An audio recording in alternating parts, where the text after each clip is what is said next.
All right, everybody. So we got the stuff that Henry sent out. Like I was telling you guys, if you guys need anything for your application, EK, EG, Integra, any parts that you guys might be looking for or you're missing for your build, make sure to hit him up. He'll be in the comment down below, in the description box down below, link down below in there. But he sent me these right here for a very, very good price. So we got ourselves, I got myself matching sun visors for the car, because if you guys didn't know, I have some tan ones. So he was able also to provide the clip for me. This one was painted black, but it's fine. It's missing the screw, but that's fine. I have one. And then he also provided this for me, which is nice, which is it goes in the back, and it's pretty much like for, I believe, for like hanging and stuff like that, which is nice. I wanted it. So he was able to provide it as well. So I'm going to show you the ones in the car. So here we got the old ones. You guys can see it is the tan one.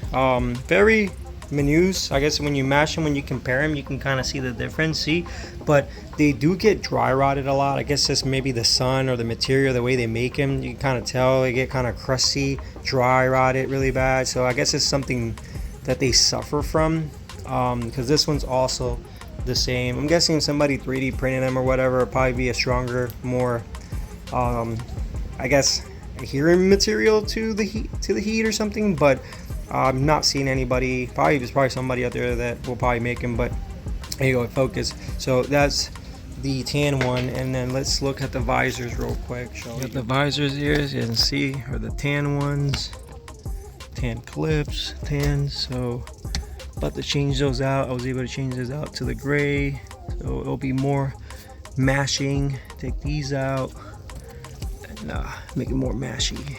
So yeah, sorry for the angle. The Integra blew a fuse, and I am in the same boat as the EG.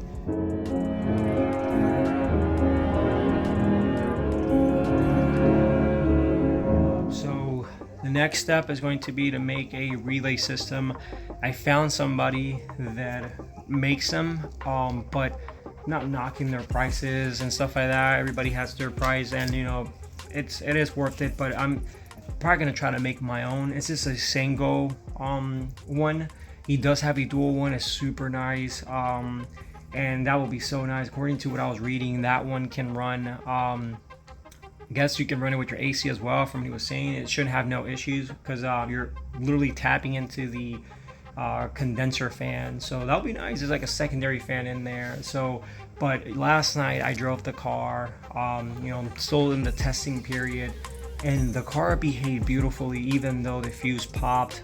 The highest I got was 208, and I was sitting in traffic, which is the worst. So if you guys run into any pickles or any issues like that, it's best to put your heater all the way to hot, and then put the blower motor all the way to high setting. Obviously you're gonna get hot in the cabin, but open all the windows up, and that's a secondary measure to dissipate heat from the engine and the radiator. So it helped out a lot. That's the only method that I had after the fuse took a crap. I have no idea when exactly did it blow. Yeah, when it just destroyed itself. Sorry, but that secondary method helped me a lot. I was pretty much panicking, but I thought about that, and I was like, oh, that worked for me in the past. So turned it on, and it helped me tremendously. I went from 208 Fahrenheit to 192, and then I started cruising, because the traffic started, you know, clearing up a little bit, and you know, I brought it back down to 188 or so as I was driving. So I came home, and you know, found out that my fuse blew. So, and yeah, same issue as the EG. So my take on it is SPAL fans. If you're running a high CISA fan, you're gonna need a relay regardless. So the stock setup, it's not holding. So that's something that's gonna be in the works for the Integra. I'm not sure if I'm gonna document it or not, but I'm going to be putting a relay system, a single relay system extra on top of what the car already has. It's going to be pretty much paired up together with the stock connection, so it's going to be commanded by the KPro like always, so like it is. So hopefully it should not be anything blowing or anything like that. Right now the car is on a 20 amp for the cooling fan. This setup will add a 30 amp to that setup, so that lets you know that it's going to be holding a lot more amperage in there. So Yeah, so let's you know, it's, I think those fans draw maybe 13 or 18, I'm not sure, and it's cutting it really close because I'm at 20. So I guess a surge or a spike on it will obviously trip this baby up. So yeah, problem. I'm pretty sure a lot of people have those problems. I don't know, I haven't really seen people post about it or talk about it, but hopefully we can shed a little bit more light on it, maybe document it. So yeah, let me go ahead and just install them. Installed. You guys take a look. You got them up here. Nice. Now we got mashing gray ones, and then you got the hook over there for, I guess, hanger or whatever. Yeah, look at it, looking nice. That one was painted black, but it's fine. I left it the way it is. I don't really care, but as long as these are gray, I don't care. Now it's all mashing. All right, everybody, I hope you guys enjoy what I got from Henry. It's a nice piece addition for the Integra. Something I've been sodding and looking after, for, and Henry gave me an awesome price. Like I said, if you guys are interested, link down below in the comment box for you guys. But I'm going to be making my own relay for the cooling fan, which I'm having the same issue with the Integra back there. You guys see all covered up, and I'm also having the same issue with the Integra. So I blew the fuse. So I'm in the same boat, and had enough. So it's time to make a relay, and I'm going to show you guys. So I will apologize in advance if I'm not thoroughly explaining what I'm going to be doing, but I'm going to show you a little bit of what I have in here. So I got some flux in here, or some soldering paste. We got a little bit in this one, but we got some in here. I hope it works. Kind of old, but got some in there. Move that out of the way. That's my mic. And then we got a little bit of soldering here. This will do for what I'm trying to do. We got the soldering gun, or the equipment to do it. You guys can see in there. We got some inline fuse in here. These are 30 amp rated, so that's pretty good. These are like about 12 gauge to 10 gauge or so. We got some 3/8 to 12, 10 gauge right there. A quarter. And when I have to put maybe like a 10 mil or something. 10 feet of wire right here. 10 to 12 gauge right here as well. We got 10 feet of the black and 10 feet of the red, and then we got ourselves here some waterproof 4-pin relays as well, about 40 amps or so, but 35 should be sufficient for this.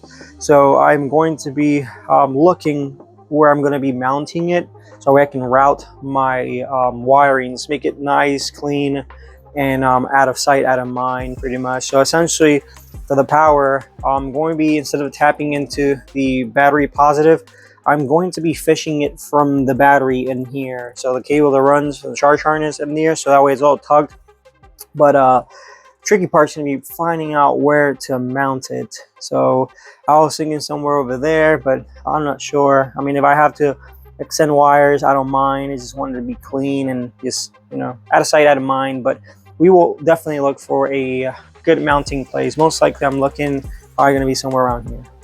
All right, so I found a spot for the relay. I have it right there. I do not like it, but so far that's the best I can do for right now. I don't have any other spots here. It is touching all that in there, and I do not have anything stable on this side. So went ahead and crimped and solder the power wire, which this is going to go right in the starter, because the way you're getting power from the battery directly. Going to go ahead and put a heat shrink, and right now all I'm doing is routing, making sure how much I have to cut, solder, and just measuring pretty much. All right, so I'm going to try to explain you guys a little bit better, that way you guys have an idea. I'll put pictures and stuff like that of what inspired me, designs and stuff like that, but pretty much it's pretty straightforward. You can Google, YouTube search how to make a single relay for a Honda, and it'll show you the schematics, wiring, you know, how to actually do it. A lot of them do have a fan switch, which you are not going to be using, because essentially it's, you have KPro is being controlled by the ECU. I mean, you could opt out to have the fan switch or coolant temps switch, whatever, to control it, but I opted for KPro because I have a set temperature already in there. So we in here have the OEM setup, so you guys can see in here, which will be cooling fan right there, will be 20, and then in here we have the cooling fan relay, which it should be this one right here. So this is the factory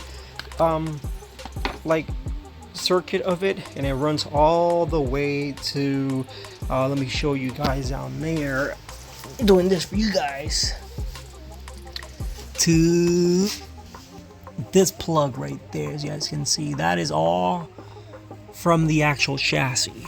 All right, so keep in mind that's the way I had it set up before with the SPAL fan, being that as a high CSF fan flowing in, it draws a lot of amperage.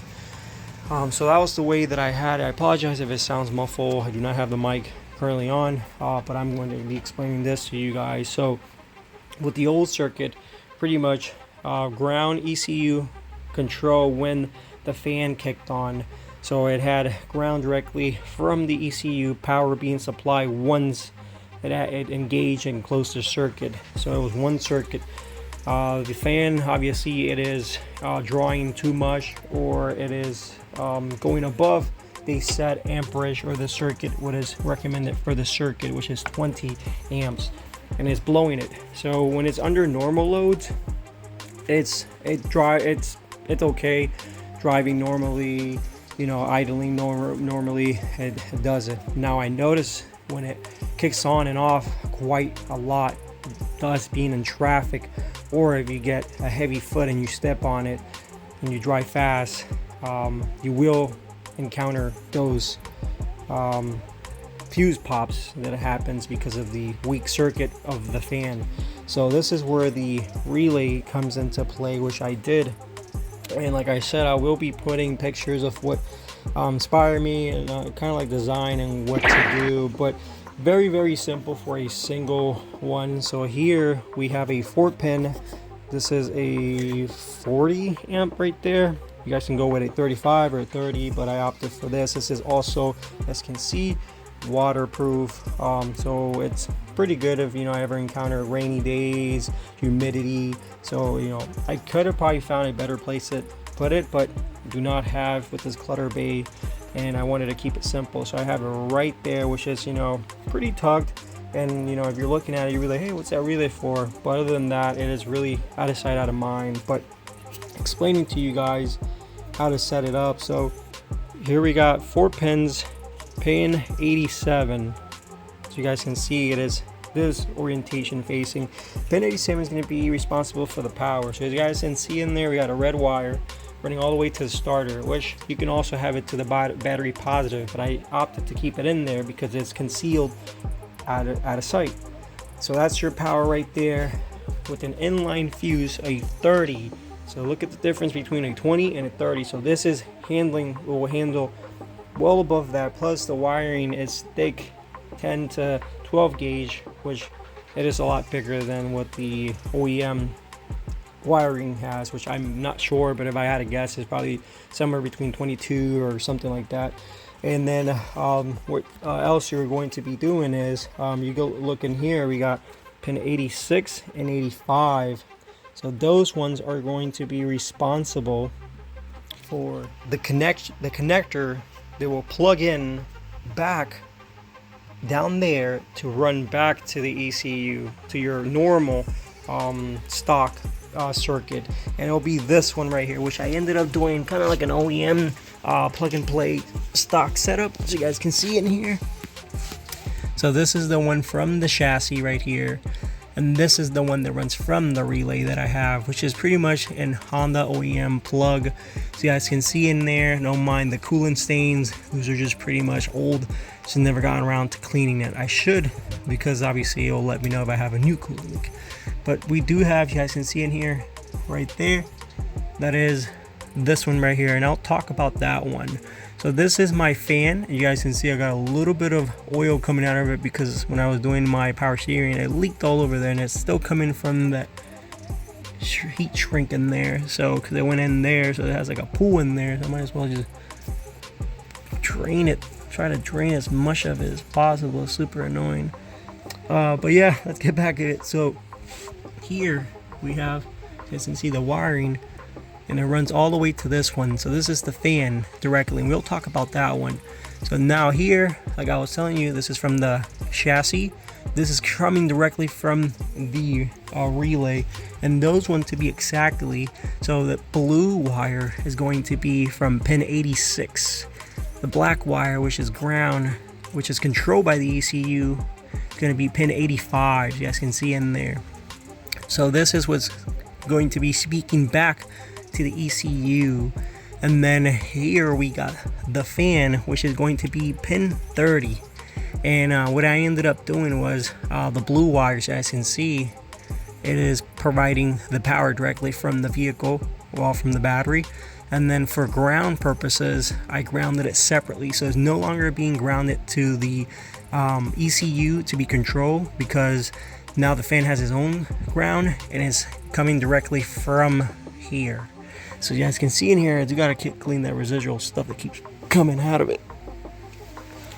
And then it's your choice where you want to put your ground, but I opted to put my ground right there, along with my other ground from the actual engine. I mean, yeah, the harness. So it's 3 grounds, like I said. I got one here, and then one in the transmission for the chassis. But yeah, that's pretty much it in a nutshell for a 4-pin relay to make it work. And you guys will see it cycles beautifully. I'm still yet to put it under load, but I think it will handle the power output that it will be, or the surge that is happening. But yeah, it is working beautifully. Went ahead and just finished putting some zip ties to get it out of sight, out of mind, tuck it in, make it clean. And then obviously you guys can see I don't want it to be touching the serpentine belt, because I don't want it to get caught. But that's pretty much it in a nutshell for a 4-pin relay.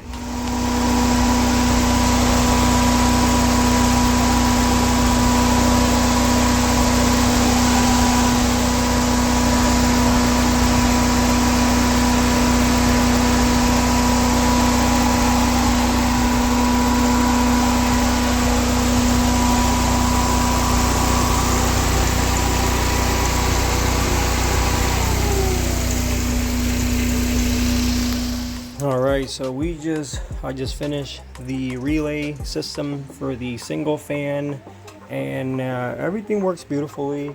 Now I'm going to go ahead and just tighten everything up, put some zip ties, clean it all up. Apologize that I didn't show how to do it. It's annoying to record, but you guys can pretty much find the schematics online. It's very easy to do. The dual one's a little bit hard for me to figure out, but eventually I will figure it out. But that's pretty much my AC fan. But the way I seen other people do it, you could have them working simultaneously with the cooling fan tune, and it will work with the AC. So that's something I want to look into. This is a SPAL. That's an aftermarket one, 11-inch. So I'm pretty sure it probably has about 800 or so on the CSFM. So I'm hoping I get lucky and it's actually powerful more than what I believe it is. But usually that's what the aftermarket ones, the least ones that come in, budget ones tend to be. But you guys can see in there that red wire, kind of hard to see. Let me see if I can get it for you guys. Kind of hard to see. There you go, that red wire that runs to the power, which I am tapping in from the starter. I have a inline 30 amp fuse in there, and then as you guys can see, we got the relay there. That's the only spot that I was able to kind of like get it. It's kind of like tucked, looks pretty out of sight, out of mind. Went ahead and loomed it with these black, I want to say heat shrink, and you guys can see down there that one down there, so I can put an arrow or something. Sorry, is there something in the way? Put an arrow. That one is for the fan, and I had to make a separate coming from the relay plug for it, and then the one that's right there, put an arrow. That one is going directly, that's where the power and the ground is coming from the ECU in the car. So essentially it goes in there, the power draws in there, the 12 volts runs back to the relay sends all this information and circuit wire, and then thus we have power in there as well, tapping in power. So that is how the fan is operating. Also, I ground the fan by itself, which is right there. Before, it was grounded directly to the ECU. That's how the ECU engages it. But once it closes the circuit, it'll let the relay know. That's how I'm able to do it. Plus, you have to ground it. I grounded it right there. I mean, you can put whatever you want, but we do have a single fan. It is working beautifully, as you guys saw, cycling on and off. I hope it's actually working better than it was before, being that now it has a proper relay, proper, I guess, gauge wire, proper amp for the surge and the output that it's putting out. So yeah, so I'm happy with that. Next one I'm going to be tackling is probably going to be the EG, and then for that one I'll try my best to document a little bit more of the steps, because I learned from this one. It was awful. I hate soldering. All that smoke and stuff goes in my face. I've been doing some sneezing and stuff because of it, but that's part of it. But I am super stoked. I'm gonna go ahead and clean it up here, see how it's all that. I just wanted to test it, and then I am going to be zip tying it, which I have one right there. I had many, and then clean it out. But yeah, guys, that is going to conclude the video. I apologize for not showing step by steps, but you guys saw with an Amazon, pretty much like parts list, pretty much wiring, I was able to do this. You can also buy it. It's usually about $150 or so, maybe a little bit more, but went ahead and saved myself money by doing it myself. So I am super stoked and happy. I'm gonna go ahead and clean this up and keep coming back for more K-Swap related content. And like I said, I apologize, guys, I wasn't able to document correctly, but you guys saw what I use and the steps. A lot of soldering. You can also butt connect, crimp, but this is a more assurance method, and that relay is waterproof. You guys can see in there. It was a pain. I had to actually take it, like depin it so I can put the loom. Should have done it differently, and it could have been really bad. I had to resort the pins because they were really faulty, but other than that, it is working beautifully. I hope it stays like that, and I'll catch you guys in the next video. Next one on the list is going to be this one, and we also have an upgraded fan, so stay tuned to what fan I got. Catch you guys.